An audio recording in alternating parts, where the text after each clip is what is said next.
इतना सुंदर पोता कहाँ से ले आई बहू? दादी ने पोते को पहली बार गोद में लेकर कहा।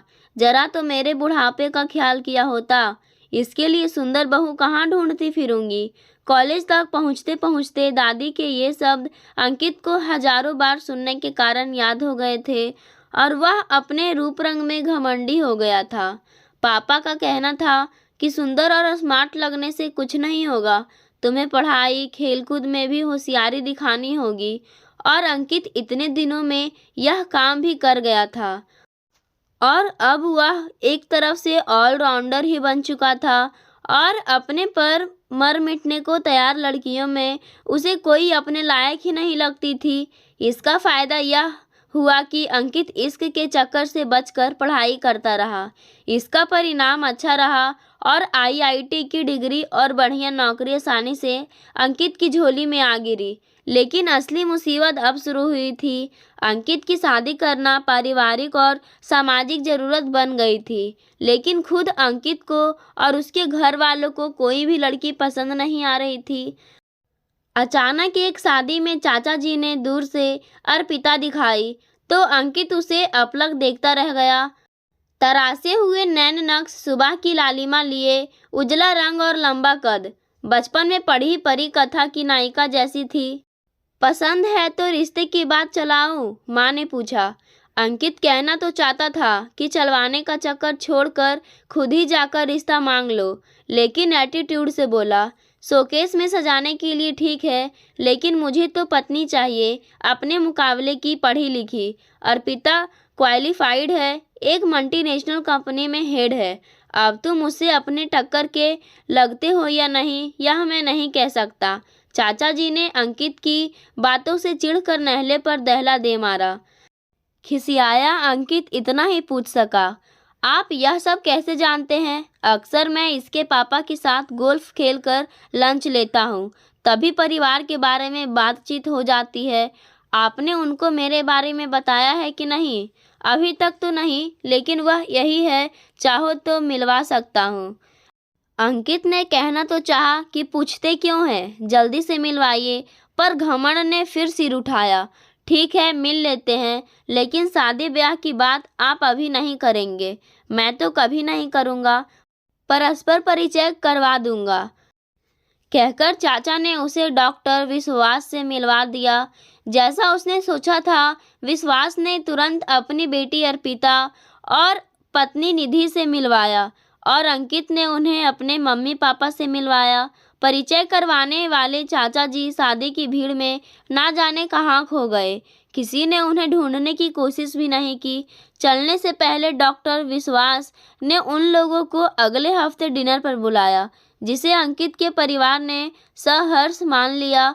अंकित की बेसब्री तो इतनी बढ़ चुकी थी कि 5 रोज के बाद आने वाला दिन भी बहुत दूर लग रहा था और विश्वास के घर जाकर तो वह बेचैनी और भी बढ़ गई। अर्पिता को खाना बनाने, घर सजाने यानी जिंदगी को जीने का शौक था। अर्पिता का कहना है कि आप अपनी नौकरी या व्यवसाय में तभी तरक्की कर सकते हो जब आप उससे कमाए पैसे का भरपूर आनंद ले सको। यह आपको अपना काम बेहतर करने की ललक और प्रेरणा देता है, डॉक्टर विश्वास ने बताया। अब तो मैं भी इसका यह तर्क मानने लग गया हूँ। उसके बाद सब कुछ बहुत जल्दी हो गया, यानी सगाई। शादी के लिए अंकित को मानना पड़ा, क्योंकि अर्पिता बगैर किसी पूर्वाग्रह के जीने की कला यानी जीवन की विभिन्न बाधाओं में तालमेल बैठाना, ना तो उसे अपने ऑफिस की समस्याओं को लेकर कोई तनाव होता और ना ही किसी घरेलू नौकर के बगैर बताए छुट्टी लेने पर, यानी घर और ऑफिस सुचारू रूप से चला रही थी। समय पंख लगाकर उड़ रहा था। शादी की 5वीं सालगिरह पर सास और माँ ने दादी नानी बनाने की फरमाइश की। अर्पिता भी कैरियर में उस मुकाम पर पहुंच चुकी थी जहां पर कुछ समय के लिए विराम ले सकती थी।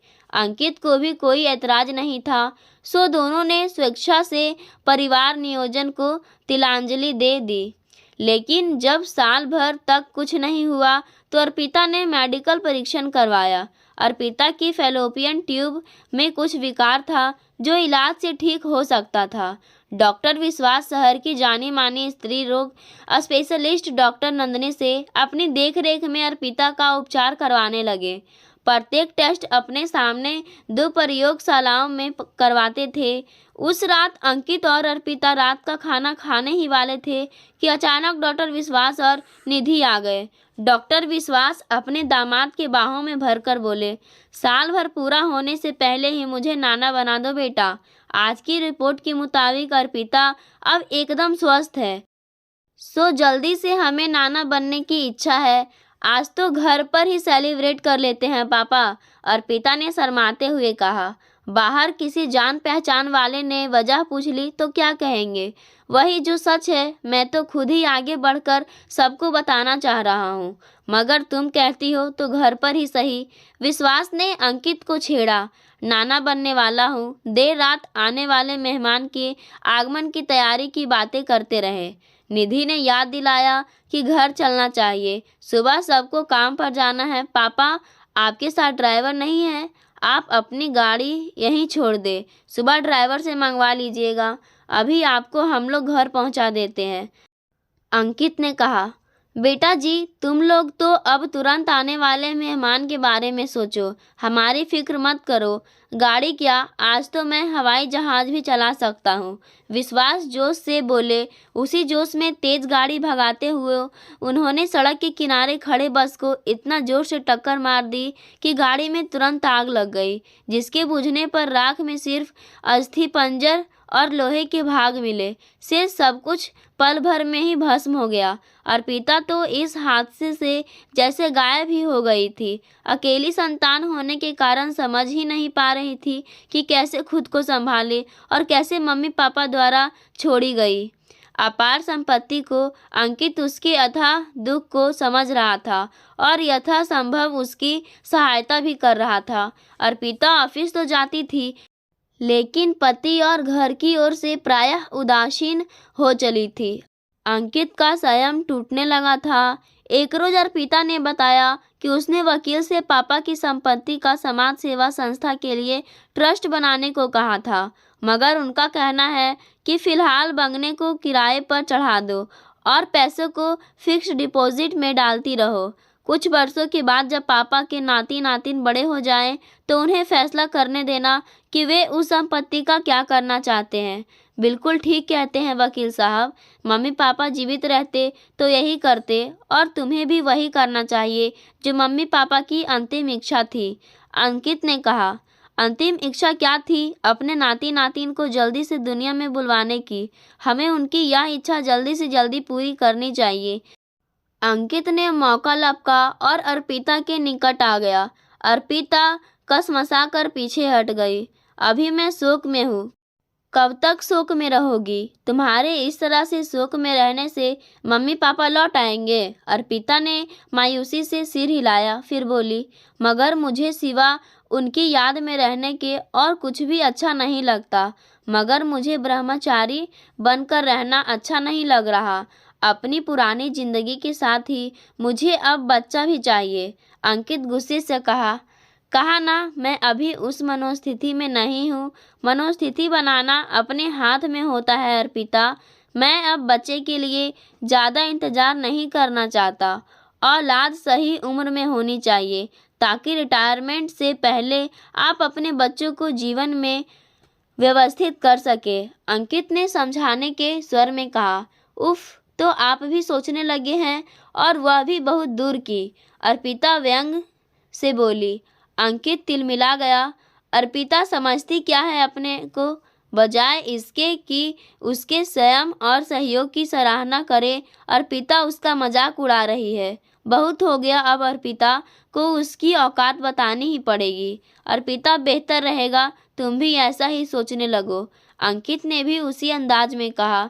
अगर ना सोचूं तो मुझे मजबूरन तुम्हें तलाक देकर औलाद के लिए दूसरी शादी करनी होगी। बहुत इंतज़ार कर लिया, अब मैं और मेरे माता पिता बच्चे के लिए और इंतज़ार नहीं कर सकते। अर्पिता फिर व्यंग से हंस पड़ी।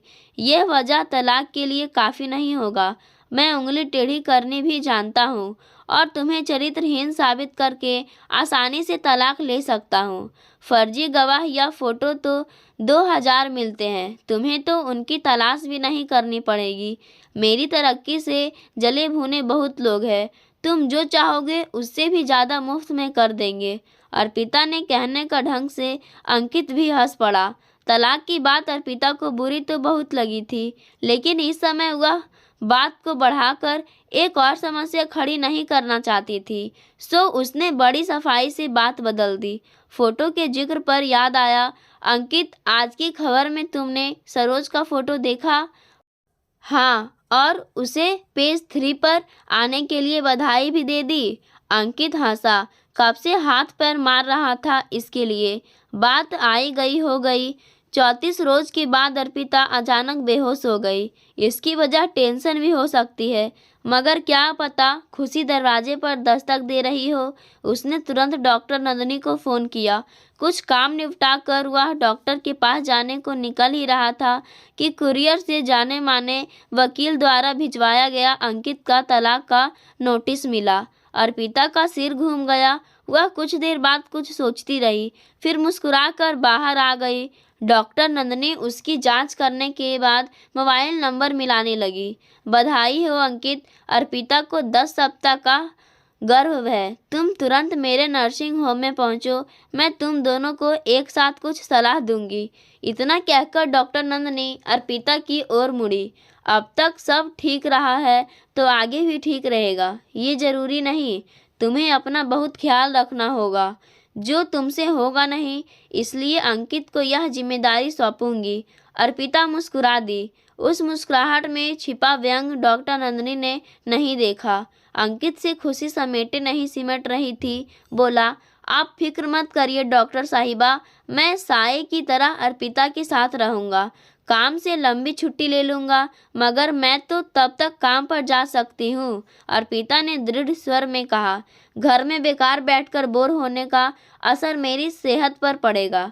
वो तो है, ज़रूर काम पर जाओ, मगर निश्चिंत समय पर खाओ पियो और आराम करो। कहकर डॉक्टर ने दोनों को क्या करना है क्या नहीं यह बताया। हम दोनों लंच के लिए घर आया करेंगे, फिर आराम करने के बाद कुछ देर के बाद ज़रूरी हुआ तो ऑफिस जाएंगे, फिर रात के खाने के बाद नियमित टहलने निकल जाएंगे। इसमें तुम कोई फेरबदल नहीं करोगी? अंकित ने दृढ़ स्वर में कहा। करूँगी तो तुम मुझे तलाक दे दोगे ना? अर्पिता के स्वर में व्यंग था। उसका तो अब सवाल ही नहीं उठता। अंकित हंसा, मगर उसके स्वर में क्षमा याचना या पश्चाताप नहीं था। अंकित समझ तो गया कि अर्पिता को तलाक के कागज मिल गए हैं, और यह कहकर कि अब उसका सवाल ही नहीं उठता, उसने बात भी खत्म कर दी थी और पत्नी को उसकी गुस्ताखी और औकात की याद भी दिला दी थी। यूँ तो उसे वकील से भी संपर्क करना चाहिए था, पर इससे अहम को ठेस लगती। अंकित से जवाब ना मिलने पर जब वकील उसे अगले कदम के बारे में पूछेगा तो कह देगा अर्पिता ने भूल सुधार ली है। अंकित को अर्पिता के ऑफिस जाने पर तो ऐतराज नहीं था, लेकिन जब तब मम्मी पापा के घर जाकर अर्पिता का उदास होना उसे पसंद नहीं था।